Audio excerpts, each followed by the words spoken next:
Bonjour à tous, Isabelle de Oliveira, directrice des formalités chez Medialex. Je suis ravie d'être avec vous ce matin.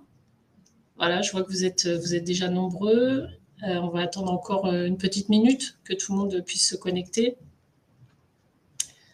Voilà, j'espère que vous avez passé un bel été, que la rentrée n'a pas été trop rude. On sait qu'en formalité, on s'arrête rarement, donc les reprises peuvent être parfois un petit peu difficiles. Pour mémoire, ce webinaire donc, sera visible en replay et la présentation vous sera envoyée par mail. Donc n'hésitez pas si vous avez des questions par la suite. Un petit mot sur ce webinaire et sur sa conception. On a souhaité un format court et accès uniquement formalité pour ce matin. Parce qu'on sait qu'on est en train de préparer un petit peu toutes ces opérations de fin d'année. Et puis, on s'était dit un petit format court maintenant. Et puis, ce webinaire sera complété, déjà, je vous donne déjà la date, le 31 octobre prochain.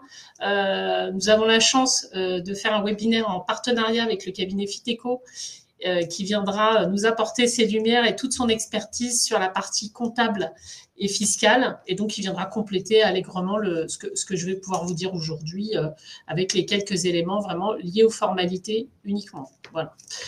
On reste vraiment chacun dans son domaine d'expertise. Medialex est expert en formalité.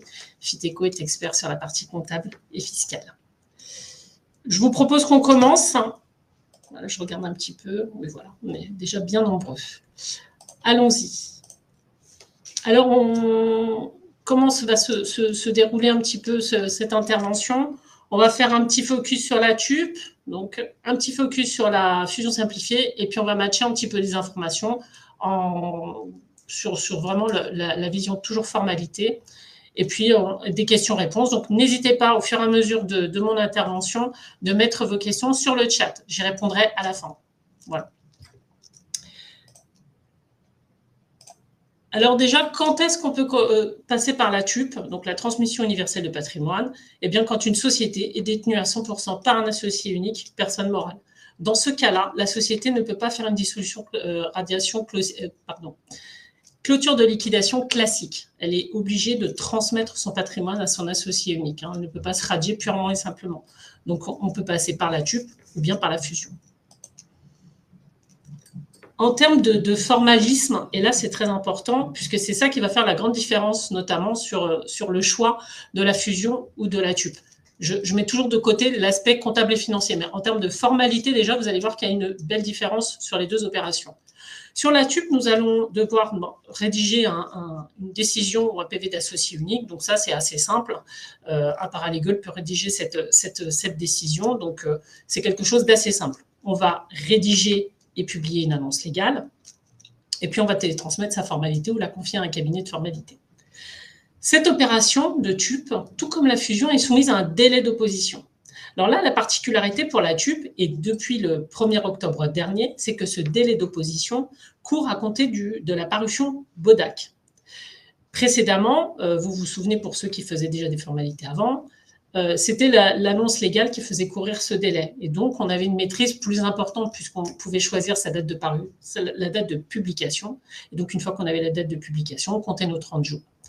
La spécificité de l'opération de TUP, c'est qu'elle se réalise de fait à l'issue du délai d'opposition. C'est-à-dire qu'au 30e jour, je schématise, mais au-delà du 30e jour d'opposition, l'opération est réalisée de fait. Donc, si ce 30e jour d'opposition, enfin, du coup, le lendemain de ce 30e jour d'opposition, c'est le 2 novembre, elle se réalise de fait le 2 novembre et je ne peux pas réaliser à une autre date que le lendemain de la fin du délai d'opposition. Donc là, c'est vraiment l'aspect important à garder en mémoire. Passons maintenant sur le formalisme de la fusion.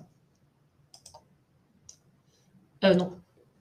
Je vais d'abord vous donner 3 petits conseils pour les TUP. Alors ça, c'est des conseils qu'on remarque souvent, qui sont parfois bloquants.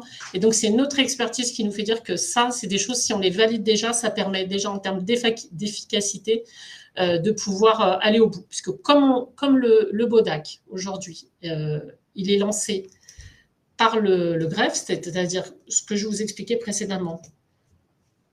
Il y a encore plus d'1 an, on passait son JAL, on attendait nos 30 jours, on avait notre délai de réalisation.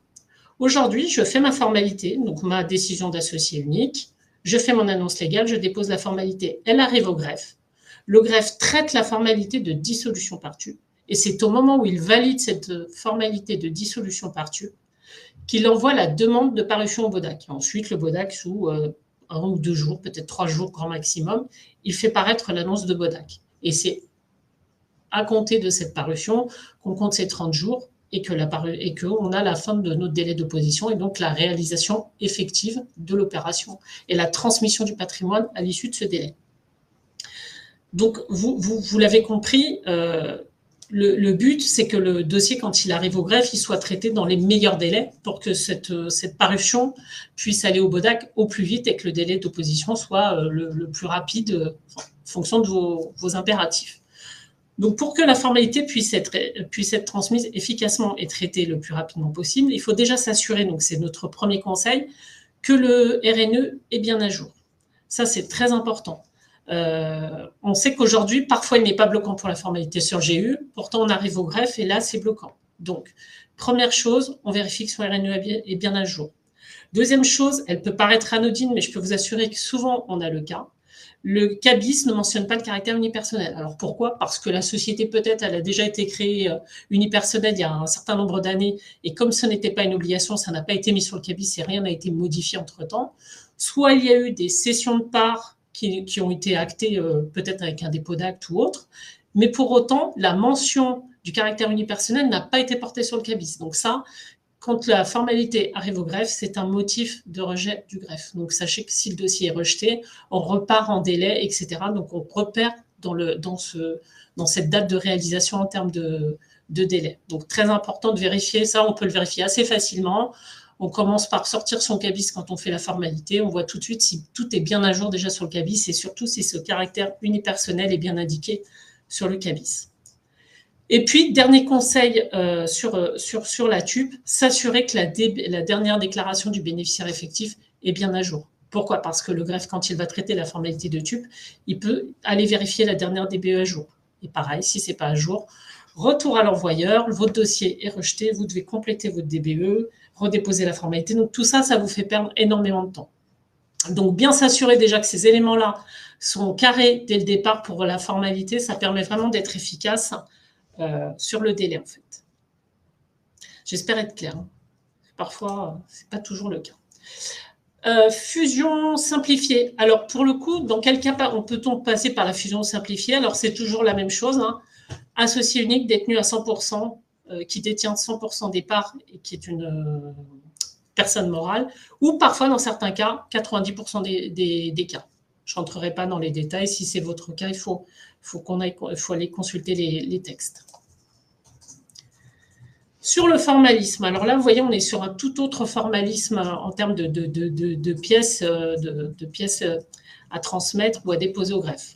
On est sur un dépôt d'un projet de fusion, donc ça veut dire qu'on rédige un projet de fusion et on doit le déposer au greffe pour toutes les sociétés participantes à l'opération. C'est-à-dire que si j'ai plusieurs opérations, plusieurs sociétés sur le même greffe, je dois malgré tout déposer pour chaque société participante. Attention, parfois dans des fusions, on peut avoir une bénéficiaire et puis 4 absorbés. On dépose donc 5 projets de fusion pour chacune des sociétés, dans chaque greffe où les sociétés sont inscrites. Donc ça, c'est important. Et on envoie concomitamment la demande au BODAC dans tous les greffes concernés. Donc on demande à chaque greffe concernée dans lesquelles on a déposé le projet de fusion d'envoyer la demande BODAC. Donc là, on a déjà une certaine maîtrise parce que ces demandes BODAC sont traitées assez rapidement par les greffes. On estime qu'ils les traitent entre 24 et 48 heures grand max, et puis qu'on a 1 à 2, voire 3 jours grand maximum pour voir la publication sur le BODAC.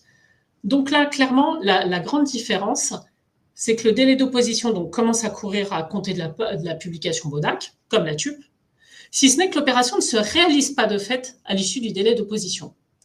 Par exemple, mon délai d'opposition prend fin le 15 octobre, eh bien, je peux réaliser quand je veux à partir du 15 octobre. Donc, je peux réaliser le 16, le 30, je peux réaliser le 31 décembre. Voilà. Une fois que mon délai d'opposition est purgé, eh bien, je réalise quand je veux. Et là, c'est le grand avantage de la fusion simplifiée, c'est que j'ai cette maîtrise du délai de réalisation, de la date de réalisation.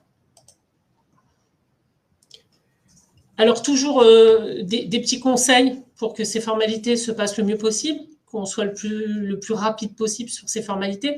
On sait qu'il y a des enjeux. On sait que souvent, il y a des services juridiques qui ont la pression des opérationnels derrière. Donc, clairement, toujours la même chose. On vérifie son CABIS, on vérifie son RNE. Ça, qu'on soit TUP ou fusion, on vérifie bien. Petit point de vigilance sur les établissements secondaires. Souvent, j'ai la question, je ne comprends pas, j'ai réalisé ma fusion, je n'ai pas les établissements secondaires, n'ont pas été rapatriés. Ils ne sont pas rapatriés d'office. Les établissements secondaires rattachés à la société qui est radiée seront radiés de fait. Si la société absorbante ou bénéficiaire de la TUP souhaite les réouvrir, parce que là, pour le coup, ce conseil est valable également pour la TUP, il convient de les ouvrir côté société bénéficiaire ou absorbante. Attention, il faut que l'opération soit actée sur le CABIS de la société, donc la fusion ou la TUP, pour pouvoir ensuite ouvrir les établissements avec comme origine du fonds, finalement, TUP ou fusion, puisque c'est l'origine du fonds de ces établissements. Donc voilà, non, ils ne se transmettent pas automatiquement. Et souvent, j'ai la question, c'est pour ça que je me permets de faire un petit point de vigilance là-dessus. Et puis, le certificat de non-opposition à demander pour la fusion. Pour la TUP, on peut également le demander. C'est un document qui ne vous sera pas demandé par le greffe. Néanmoins, il sécurise votre opération. Il vous permet de vous dire, bah tiens, pendant mes 30 jours, je n'ai pas eu d'opposition. Mon opération est carrée, elle est bouclée. Et c'est un petit document qui vient vous rassurer et vous assurer que l'opération, elle est bien bordée. Ce n'est pas un document qui vous sera demandé par le greffe, clairement. Mais ça permet de sécuriser et on peut le demander. Alors, on a essayé de faire matcher finalement les grands thèmes de ces deux opérations, qui sont le délai d'opposition, les formalités et le coût. Et de se dire, tiens, quels sont en fait finalement ces avantages, ces inconvénients, qu'est-ce qui est le plus, qu'est-ce qui est le moins. Alors, évidemment, c'est toujours en fonction de la situation de l'entreprise. Il n'y a pas une meilleure solution qu'une autre, il y a une meilleure solution dans une certaine situation. Donc, c'est déjà d'évaluer quelles sont les contraintes et les impératifs des sociétés concernées pour pouvoir décider quelle est la meilleure opération possible. Et une fois de plus, là, aujourd'hui, on voit que la partie vraiment formalité, puisqu'évidemment, un des aspects les plus importants, selon moi, c'est la partie comptable et fiscale, qui est un élément très important, et donc, effectivement, à prendre en considération pour le choix d'une ou de l'autre opération. Alors, le délai d'opposition, je voulais indiquer la TUP, délai non maîtrisé, puisque lancé par le greffe au moment de la validation de la dissolution. Donc, quid du délai qui met à valider la disso, s'il n'y a pas de rejet, etc., etc. Donc là, le délai la maîtrise de ce délai, quasi impossible. La fusion, vous l'avez vu, c'est plus souple. Je fais paraître bien en avance mon BODAC, comme ça, je peux réaliser quand je veux à l'issue de ce délai d'opposition. Donc là, on va dire que le point, il vient au délai d'opposition, ce sera pour la fusion simplifiée. S'agissant des formalités, eh bien, on a une facilité de formalisme côté TUP, puisque c'est une décision écrite de l'associé unique. Donc ça, clairement, il y a une certaine simplicité à faire ce document, à rédiger ce document. Côté fusion simplifiée, on est sur une réunion d'AG, on est sur une nomination de commissaire à la fusion et on est sur la rédaction d'un projet de fusion. C'est beaucoup plus lourd. C'est beaucoup plus lourd. Donc là, le point, il vient à la TUP. Donc, vous voyez, clairement, il y a du plus et il y a du moins dans chaque opération. Et puis, s'agissant du coût, je vous parle vraiment formalité et formalisme. Je ne suis toujours pas dans l'aspect comptable et fiscal.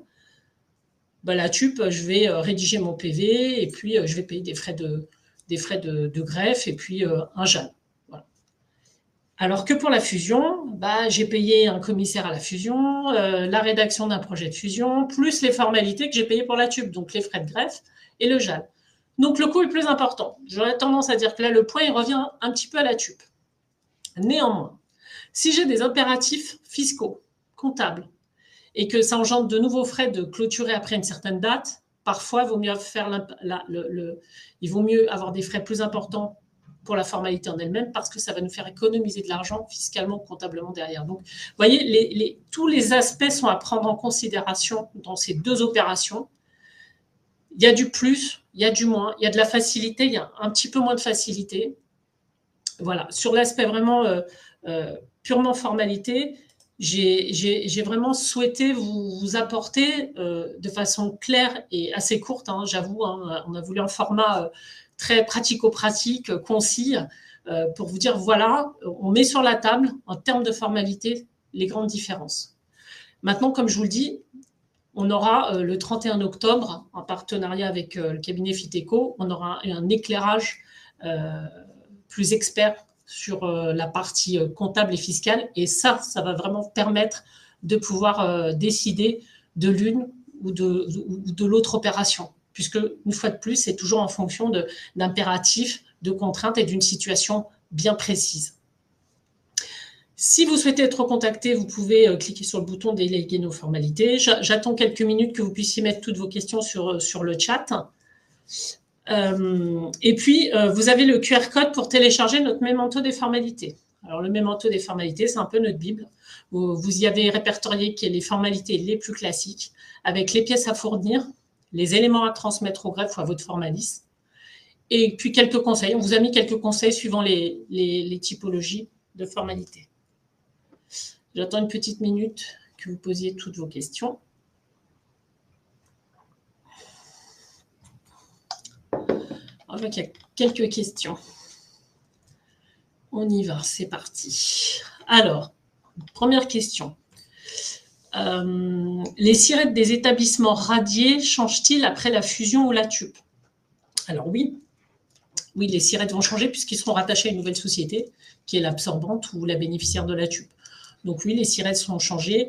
Point très important, parce que quand on a des salariés qu'on doit les déclarer, l'enjeu, il est là, c'est de finaliser rapidement sa formalité auprès de la société qui est bénéficiaire ou de la fusion ou qui est absorbante, pour ensuite pouvoir ouvrir ses établissements. Donc, c'est un point de crispation, souvent les établissements secondaires, surtout quand il y a des salariés.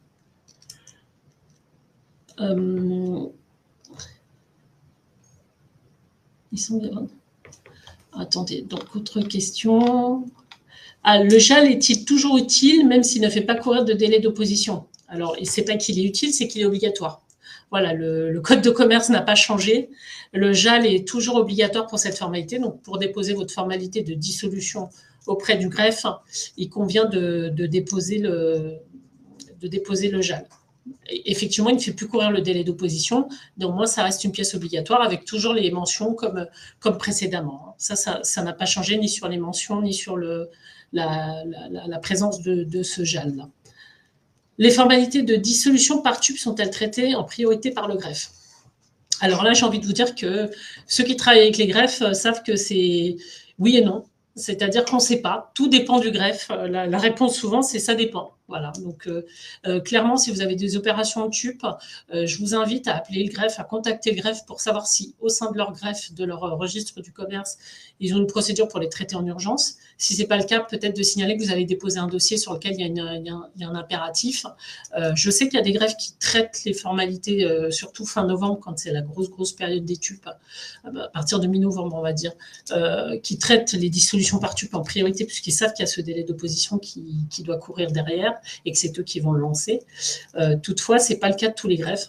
Je sais notamment que l'année dernière, on avait déposé énormément de TUP mi-novembre et qui n'ont jamais pu se réaliser avant début 2026 parce que le greffe avait mis 3 semaines à traiter la formalité de dissolution par TUP. Donc, c'était effectivement un élément très important à prendre en considération si vous voulez, par exemple, clôturer sur l'année 2025, c'est de s'y prendre un petit peu en avance sur la TUP parce que le délai de traitement de la formalité de dissolution, si elle n'est pas rejetée, peut être déjà très long. Donc, rapprochez-vous des greffes, ça vous permettra de savoir quelle est leur pratique. Alors, donc ça. Ensuite, je regarde les autres questions. Il y a plein de questions. Je suis désolée si je ne peux pas répondre à toutes les questions. Pour la fusion simplifiée, pourriez-vous nous communiquer le délai d'opposition à compter de la parution BODAC? C'est toujours 30 jours. 30 jours à compter du jour de parution. Voilà, pour le BODAC. C'est le même délai pour la TUP et la fusion.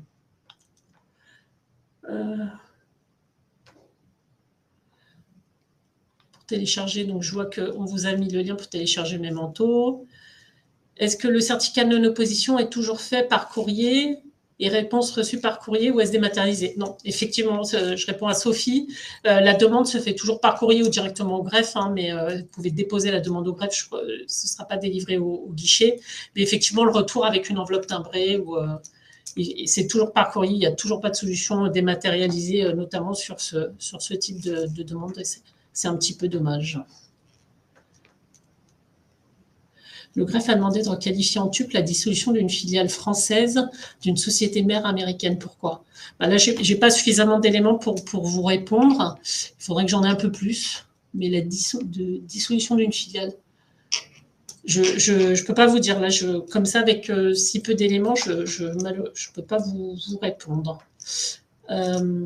Pour l'ouverture des établissements secondaires, est-il possible de préciser l'origine du fonds autre puis TUP, mais je crois que la mention n'apparaît pas sur l'extrait CABIS. Alors, c'est toujours la même question, c'est une pratique greffe. Il y a des greffes qui vont arriver à vous mettre TUP, et puis d'autres, ce sera autre.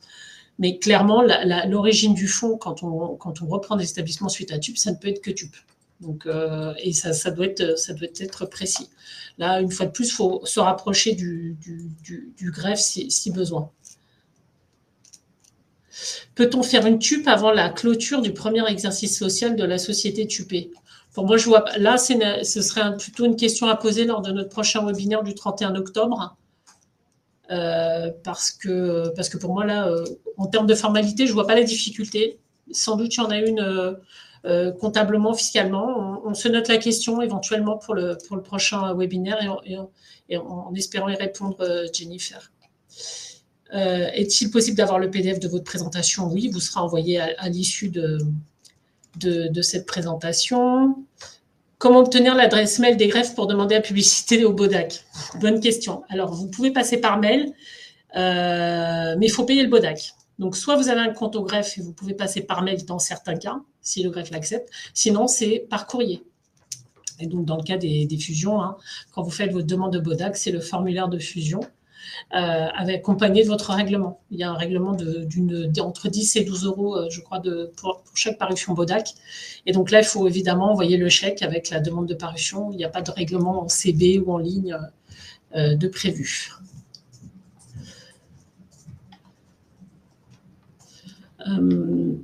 J'essaie de revoir un peu. Il y a des questions qui se répètent.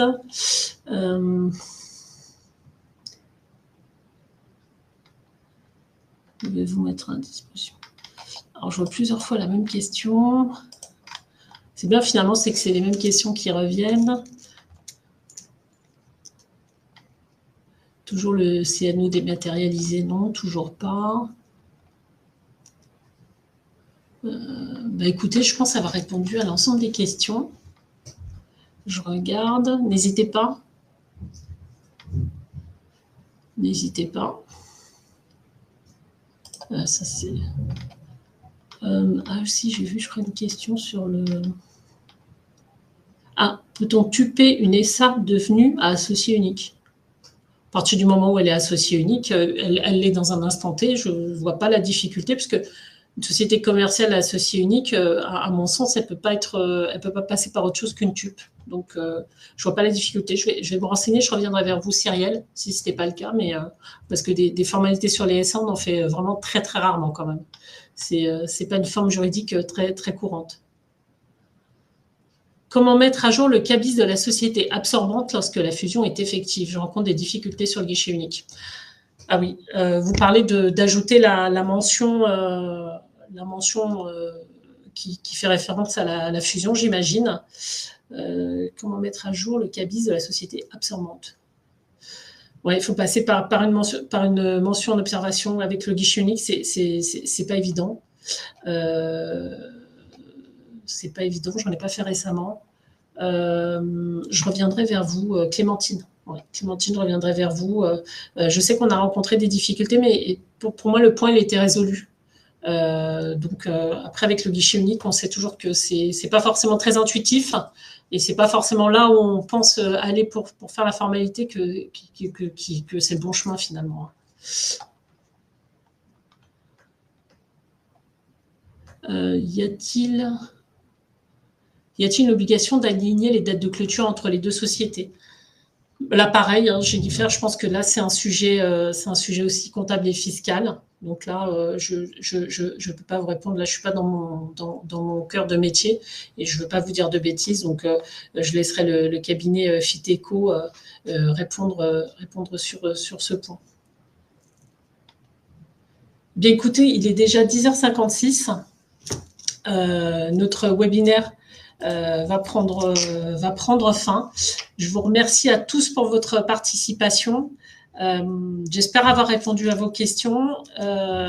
N'hésitez pas, donc je vous donne rendez-vous le 31 octobre. On va vous envoyer un mail avec les horaires pour le complément de ce webinaire sur lequel on abordera donc la partie comptable et fiscale. Je vous remercie à tous pour votre participation et je vous souhaite une très bonne journée.